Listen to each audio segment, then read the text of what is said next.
We have a 13-month-old male child who was born through a non-consanguineous marriage, born through a full-term normal vaginal delivery with a good birth weight of 3.5 kg.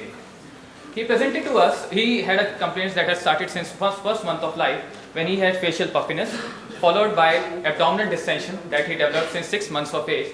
And both these complaints were initially progressive for few months, and they had now been static for last few months. And since last 4 months, the parents have noticed that there is a failure to thrive. He has not been gaining weight and height. And at this time, the child has presented to us. Just in brief, there is no history of any icterus, no history of any cholestatic symptoms, no history of any decompensation in the form of irritability, altered sensorium, loose motions, vomiting, any decreased urine output, respiratory distress, or seizures. Just in brief, if you expand the present history, there is facial puffiness since first month of life, which is bilateral but mostly periorbital, which is maximum in the morning, but there is no much diurnal variation. It's not decreasing in the evening. It's not associated with any other complaints involving urinary tract or abdominal symptoms. There is upper abdominal distension since 6 months of age that is painless, that was initially progressive, mild abdominal distension that has been static for last 3 to 4 months. There is no history of any pedal edema, fullness of larynx, any oliguria or any lump abdomen that had been noticed by the parents. And as I already said that he has not been gaining weight and length for last 4 months. So, and if you just look at the other histories, she is a young mother but with no other significant maternal or family or antenatal events. The child was exclusively breastfed for 6 months, has been on complementary feeding now, and there is no dietary aversions. He was developing normally till last 3 to 4 months, after which he, as for parents, he's not been gaining further milestones. So just in brief, what we have here, we have a term appropriate for gestational age child who had an onset of illness in the early infancy with facial puffiness and abdominal distension, without any history of jaundice, who is having failure to thrive and some developmental delay that is mostly motor with normal family history. Okay, so can we just stop here? I think we have a good history. I think he has picked up all the crucial points. So based on the history, what do we really have? Forget this is liver. I mean, we are in Hepaticon, but what do you have on this history? Is there really anything on this that is even make you suspect that the child has a liver disease? Based on the history. So what if you are getting a child, I mean, what are the major complaints over here? There is facial puffiness, abdominal distension, failure to thrive and developmental delay. With everything normal. So yeah, I mean normally first thing nephrotic, kidney would come there because of the puffiness and which we said was maximum bleeding. So that's something that's there, fine. Anything else? The failure to thrive, developmental delay, 13-month-old. Storage disorders, but are we, what sort of storage disorders? Very broad group. Developmental delay, failure to thrive. So sort of maybe multi-system is, so yeah. Multi-system involvement, storage disorders. So something that is maybe affecting, maybe the kidney, we don't know the abdomen yet, maybe the CNS, something going on? Yeah. John? Yeah, I agree.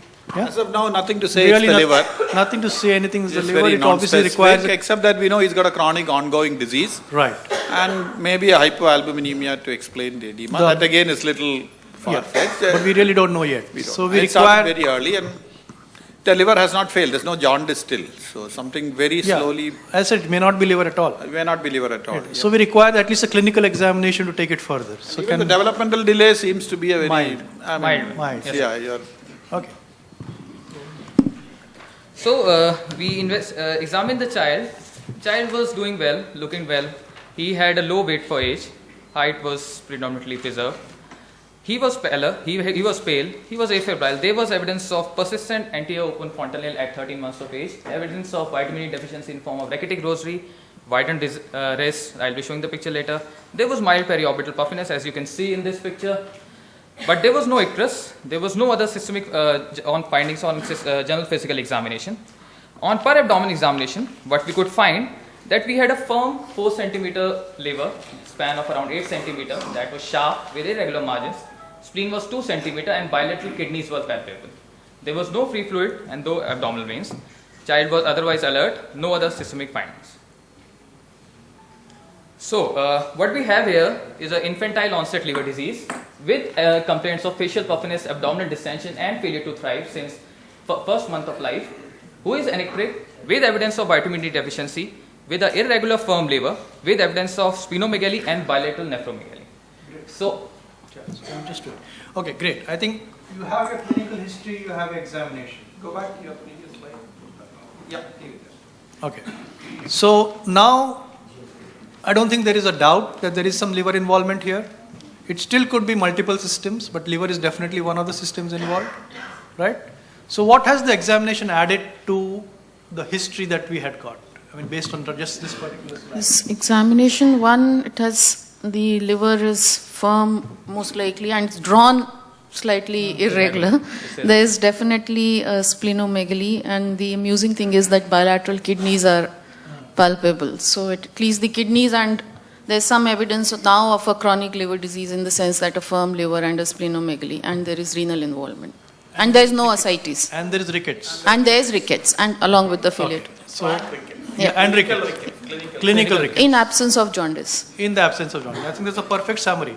So, this rickets, you think this would be nutritional, or do you think we would have to look at something later on? I mean, just what's coming to your mind when a child of 13-month-old comes with liver disease, nephromegaly and rickets? Renal tubular histosis and rickets means RTA related. So it could be a renal cause or of it could be a rickets? nutritional Or cause. it could be nutritional liver-related rickets. Do you think that could be a cause? Liver, yes, nutritional unlikely. Nutritional with liver Yeah, causing rickets? maybe liver or kidney. Probably kidney first and then liver next. Nutritional, I think, would be out. Okay. Generally, we say that rickets doesn't occur in a child who's not growing. So here the child has grown, stopped growing 4 months back. So I would think that's unlikely. So let's put kidney first, liver next, or maybe kidney plus liver somewhere in the middle. So if it is kidney, what, I'm not asking us diagnosis, but what kidney? And what kidney problem would cause rickets? One. What pathology, I mean, what I'm talking, is it glomerular involvement, tubular? Tubular. Okay. So you're looking at a liver disease with a possible tubular kidney involvement, causing rickets. At least that's what we know now. Right, but for you to be able to pick up clinically a nephromegaly, Yeah. I find it a little difficult. Normally ultrasound will say nephromegaly, but clinically for you to… Yeah, let's go by what we have. But okay. But this is what we have. So based on this, so we're looking at something at 13 months with the liver involvement and some tubular kidney involvement. tubular disease, yeah. It is gradually progressive and has not led to a very sick child in the last 7-8 months that the illness has been going. It's Right. not like Mike, like it's something is gradually progressive. It's not like a bolt from the blue. It's been going on, and the child is still continuing to be fine. but again, while you're thinking of this, when you thought of these three things, what broad group comes to your mind? No diagnosis. Storage disorders. Yeah. Okay. Some metabolic problem, metabolic liver disease. I mean, do we have any other liver disease with renal tubular involvement causing rickets at 13 months? Yeah. So it's just some metabolic liver disease. I mean, that's the thing that you have thinking. It may not only be that, but that's just something that is you're thinking about it. Let's look at the investigations to take it further. Yeah. Seema. Ashish, just based on the history and the examination, I would think it'd be a very good exercise to look at the points which make you feel that this could be a metabolic. I leave it to you. What you think are the points here which make you feel this could be a To metabolic? me, if there is a liver disease which comes to you with nephromegaly and rickets, which there is no history to suggest that it's a nutritional ricket, itself is enough for me to suspect that there is a possibility. I'm not saying it is. There is a possibility. Multisystemic and rickets. Yes, rickets. Because not common to get rickets and absence of jaundice and hepatosplenomegaly. You don't get it in many other disorders. Presenting 13 months. Presenting below 1 year of age. Yeah, around 12, I think 13 months. metabolic is up on the cards. So just think of that possibility. I'm not saying it's going to turn out to be, but think of that possibility. Yes, sir. So what we have No, is- one second. He has a question. 1 minute. Like we had a case yesterday discussed where there was kidney and liver enlargement. Right. It points to glycogen storage. This is type Right. 1. Right. But there are enough pointers against splenomegaly would not favor GSD1. Right. Secondly, rickets, which primarily involves the wrist, has to be a calcipenic rickets rather than a hypophosphatemic ricket. Right. Because hypophosphatemic ricket will involve the lower limb more. So I would consider that this is not tubular wastage of phosphate. Right. It is more a nutritional ricket because it is clinically manifesting in the wrist. Yeah, it could be, though we know that there are no hard and fast tools, and even if you think of GSD, it's still a metabolic. So I'm not going to stress on what metabolic, it's some sort of a metabolic problem is going on. Okay, Vikrant, can you go ahead? So, on the basis of history and examination, the syndromic diagnosis at this stage would be a chronic liver disease.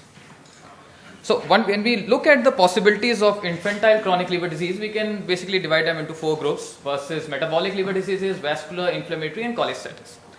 We are not thinking of galactosemia, that is, we have already seen in the last case that how galactosemia presents at this age. It may not reach up to 13 months without NP. Since there was no abdominal distension in the form of ascites, there is no icterus, there is no evidence of cholestasis, we can safely exclude the other three possibilities. We are left with the possibilities, that is metabolic liver diseases. So does the audience agree with the exclusions? Let's come to, he has excluded the vascular, inflammatory and the cholestasis component based on the pictures that he has said. Does anyone have, or does the panel object to that, or? I would not say that all autoimmune need to have icterus as an essential criteria all the time. That's one. Means it can present to you just with fluctuating transaminases and hepatosplenomegaly. Infantile presentations, type 2 AIH, No, usually present with usually jaundice. present, but with it's not like that I Yeah. will say no, if jaundice is not present, this is out of the picture. Right. But rather I would say that this renal enlargement is the one which is making me away of- from all these differentials, All the other because the renal involvement is your hardcore. Bilateral palpable kidneys are not going to be seen in BCS, AIH or any of these things. So that's taking me against. That's taking you again. Okay. On the Sorry, John will come back to you. Loess syndrome. Okay, we'll come to that. We are not going to the diagnosis at present. just tell us about that family history. This is the first child, is it? It's the Or first child. No significant family. No families. No families. Okay. Just one thing more, like not exactly a CLD, but like a cholecystic, this Carolis with congenital hepatic fibrosis with bilateral renal involvements. Polycystic disease is also something which I would like to consider here in a child who has got hepatosplenomegaly, no jaundice and bilateral kidney enlargement. So you're talking about a congenital hepatic fibrosis Yeah, with with renal the involvement. kidney involvement with and kidney bilateral kidney palpable. But So that actually, if I would these- just like to keep somewhere because of the bilateral enlarged kidney. Low down. But actually, these polycystic kidney disease, if they are presenting in infancy, most of them would succumb in the first neonatal period. If they are progressing to that severe a kidney disease, so we didn't think of. Yeah, so no, this is for the discussion that's something else that needs to be kept in mind. She made a good point, it's not all metabolic, this is other things. Though rickets is unusual in that, that's the only thing that takes you away, but other clinical picture is suggested. No, the fact that the kidneys are palpable is is something that worries me about metabolic. We'll take care of your worries as we go down. Okay, next. No question, we're going ahead. But he's worried about the kidneys. From last 3 comments he's made is only about the kidneys. So we decided to investigate the child. The first thing that we did was a liver function test. So we can see bilirubin is normal, and you look at the discrepancy between the bilirubin and the synthetic functions in form of hypoalbuminemia and a persistent uncorrectable coagulopathy in form of high INR. And you also look at the value of SAP, that is 1193. That is ratio of abnormal synthetic liver function. The basic metabolic scene that we do in all patients was normal with a normal fasting blood sugar. Other investigation showed some pallor. There was a normal blood urea creatinine, but AFP, what we see here is around 1 lakh. And one more important thing, you look at the phosphate, it is 1.2. So there is some evidence of hypophosphatemia. So we will come back to this slide, but can you complete the rest of the investigations? We'll come back to this again. So ultrasound abdomen imaging was done that showed an enlarged liver with subtle undulated outlines, coarse ecotexture. There were few subcentrimatic hypo and hyperechoic lesions. I will be showing the picture later. There is enlargement of portal vein, mild splenic enlargement and bilateral nephromegaly with increased ecotexture but normal pelvic vessel system. There is no free flow. As we can see in this picture, the first picture shows some hyperechoic and hypoechoic nodules in both lobes of the liver. There is nephromegaly. These findings were subsequently confirmed on a CT scan that was done. It may not be very visible, but there is a enhancing lesion and hypo-enhancing lesion in the both lobes of the liver, and there is bilateral nephromegaly as we can see in the second picture. X-ray test was done that showed classical picture of rickets. Urine examination was subsequently done that showed positive non-glucose reducing substance, and there was evidence of hypercalciuria and proteinuria in the urine, as we can see from the protein creatinine and calcium creatinine ratios that we had done. Okay, can people just remember this slide and let's go back to the first slide of the investigations. Yeah. So any comments on what is shown on the slide? And can we have some new people talking? No, not a diagnosis. I just want to tell you what is this suggesting. We can go to the diagnosis later. The idea is not to pinpoint the diagnosis, but what is this telling you? What is this reflecting? based, he's also, let's go to the circle. So he's talked about a serobil, there is no jaundice. Okay? So we're thinking of a liver disease with no jaundice, first part.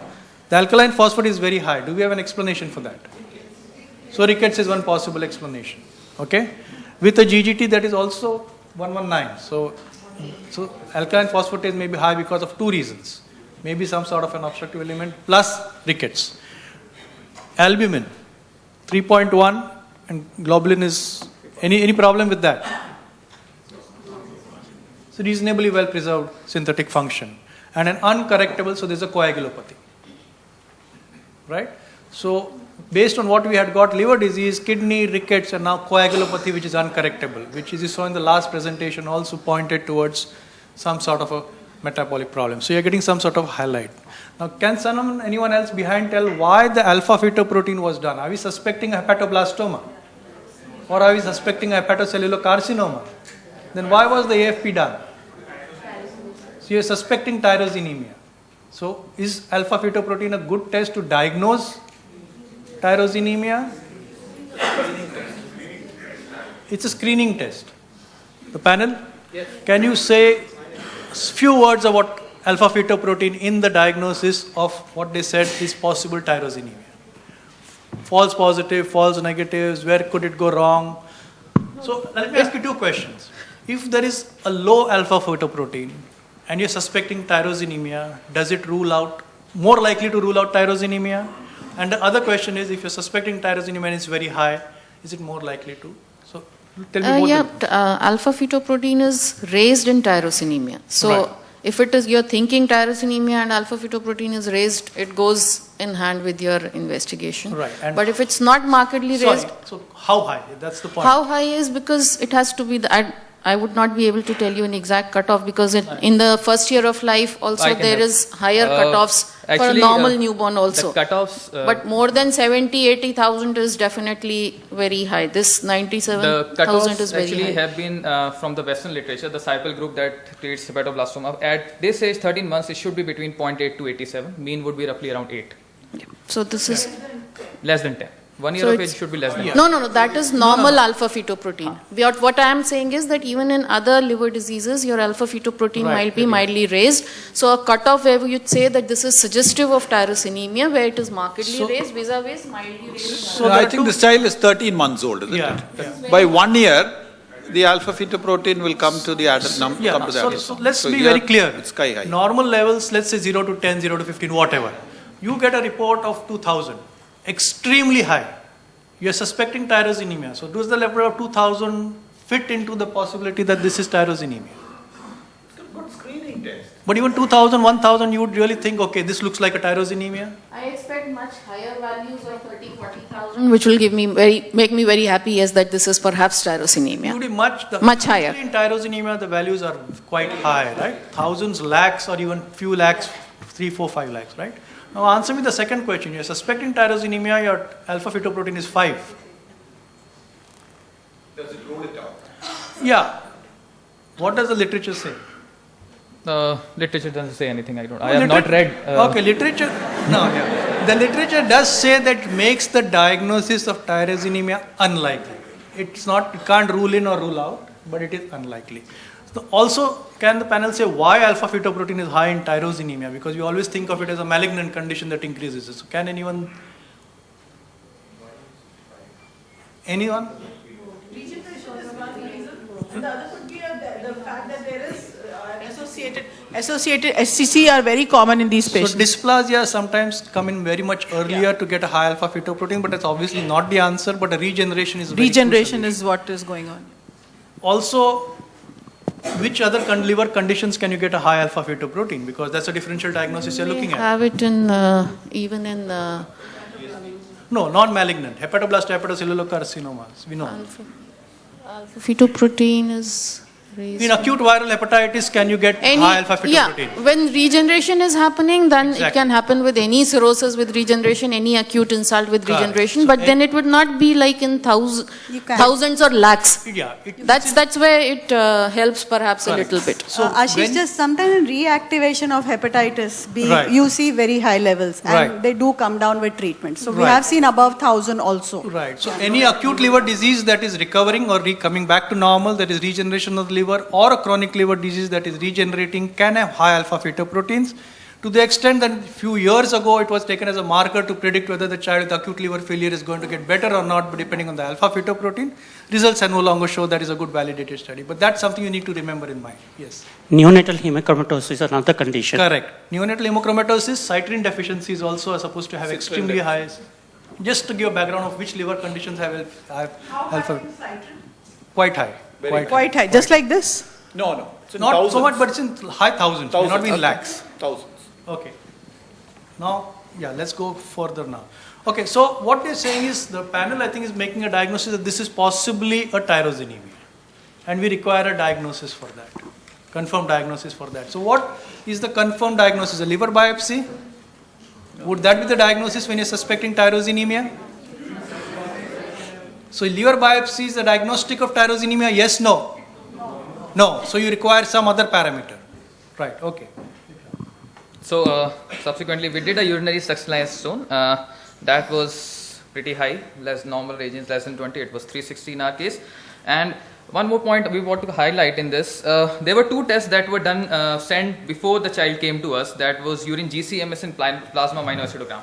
They were qualitative testing, and they showed non-specific results. Non-specific results, the amount of the amino acids, if you say plasma aminoacidogram, they showed contrasting results that tyrosine was high, but phenylalanine was normal. So these were contrasting results. And the important point that we like to highlight is, if you do, we don't need urine GCMS and plasma aminoacidogram in any patient you suspect metabolic liver disease. Because if you look at the cost, it costs around 5 to 5,000 if you combine these two tests. A urinary succinylase stone in our center, in our place, is done in 1,600 rupees. And even if these tests are positive, you still cannot diagnose without a quantitative urinary succinylase stone. So sending a urine GCMS and plasma aminoacidogram in any patient of metabolic liver disease is useless, unless you are pointing towards a specific diagnosis. I would beg to differ on that. Urine GCMS and others pick up urea cycle defect and organic acidemias which are presented like liver disease. So specific, if you are, So, in fact, I would say if you're specifically suspecting tyrosinemia, go ahead and send urine succinylacetone. yes. But if you're suspecting a metabolic and you cannot really pinpoint to a diagnosis, urine GCM is of course quantitative. When I said GCM, it's not, we're not talking about semi-quantitative. Yes. And amino acidogram are extremely important. I don't think the message should be is don't use semi-quantitative methods for making any metabolic disease. The metabolic, when semi-quantitative, they'll come as two things. They'll come plus, 1 plus, 2 plus, 3 plus. In a lot of metabolic disease, it's not only the pluses that are important, the fact that it is very low or not detected is important. Now that is never picked up by a semi-quantitative. Semi-quantitative only picks up those that are high. That's why you require actual values to make diagnosis for any metabolic disorder, not only liver, but any metabolic disorder. I think I kind of understand what Vikrant is trying to say. There are sometimes when you have a liver disease which is already gone through a liver dysfunction, and they are in where you have a lot of synthetic dysfunction. So when you sometimes don't know what you're looking for, and you just send something like a plasma aminoacidogram thinking that this is some metabolic disorder, a lot of these amino acids go haywire. That's because of your liver failure. And you're completely lost. I think that's what he was trying to make a point, saying like, don't send it like this. You need to involve somebody who has seen that condition, who knows what to suspect, and then you send something specific like what you said. It goes haywire in our conditions when it's interpreted by a person who doesn't know how to interpret. Let me be very frank with you. But Yeah, so the people who are experienced in looking at that can get a reasonably good. just one more. See, this is a child where you yourself said this is nephromegaly, there is CLD going on, there's rickets going on. We know that plasma aminoacidogram would have taken us only towards urea cycle defect, where all these three things will not happen. No, Yes. but and that's what I'm saying. So that is why it is this was an unnecessary test. That's the only reason. Absolutely agree. In this child, you had a presumptive diagnosis, you go towards a confirmatory diagnosis. But sometimes you may not. So we should not feel that has a role to play. Okay. Ashish, just one point on this plasma aminogram. I think it's very commonly done. And like you said, it's often difficult to interpret because people don't know what to do. And there were two things that I was told by a metabolic disease specialist. One is, Abroad, for example, they do a plasma aminogram only after putting the child on a diet which is standardized. They don't just do a random one because then results are not interpretable. Second, they never accept a sample for plasma alone. They also get a urine sample. So when you send a plasma aminogram, send plasma and urine. And also, yeah, they've done that. No, but don't do it in isolation. Often what happens is you send the plasma, then after that they'll ring up and say send the urine also. I mean, you're just wasting time. So send both together when you're sending it. And second, also tell the people who are interpreting what are you thinking of clinically. Because they are sitting in the lab and trying to look at these graphs up and down. Some are up and some are down. So this is the clinical possibility, and therefore tell us if it's consistent with our clinical diagnosis. And I agree with this that this is probably not indicated in this case because this is a straightforward tyrosinemia. Can I go to the next? So the final diagnosis in our case was Just can it be another 5 minutes or is still 5 minutes more? I don't know where we are. 2 minutes? 2 minutes, okay. So just to summarize, we have a metabolic liver disease, tyrosinemia with hypophosphatemic rickets, renal tubular dysfunction, compensated child. So after admission, the child was started on modified low protein diet. We didn't have the specific formulas. He was given vitamin D supplements, including calcitriol because of suspected renal rickets. NTBC procurement was started. It has arrived last week only. Prognosis was explained and option of liver transplant in future was discussed. So before you just go to your last take-home message, what would you, if anyone picks up a diagnosis of tyrosinemia, how would you want to treat it? Very briefly, just important points. Sir, the first thing that you should start him on modified low protein diet. That would mean ideally starting the low tyrosine and phenylalanine formulas which are not available in India presently. You start the patient, whatever be the case, start the patient on NTBC. In any case, even if it is a advanced cirrhosis, whatever be the case, start him on NTBC because NTBC, whatever be the stage of the disease, would help prevent further progression and you may even avert liver transplantation in future. And kidney. And kidney. Yeah. Yeah. And so if you put him on NTBC, do you forget about the diet? No, sir. Ideally they should be combined. Not ideally, they should. This is mandatory. Mandatory, sorry. Because NTBC makes your tyrosine level goes even higher. Yes. So you have to have a low tyrosine. Yes. Okay, great. So can you have the last slide? So just to brief, the take-home messages is any advanced liver disease in infancy, think about metabolic liver diseases before any other possibilities. If you have an infantile liver disease in an anectic child with renal disease and rickets, rule out tyrosinemia. Icterus in tyrosinemia is a terminal event. They usually are never icteric unless they present in acute liver failure. AFP should be a part of metabolic screen, especially in infantile liver diseases, and if high, you should directly suspect tyrosinemia and check urinary succinyl acetone.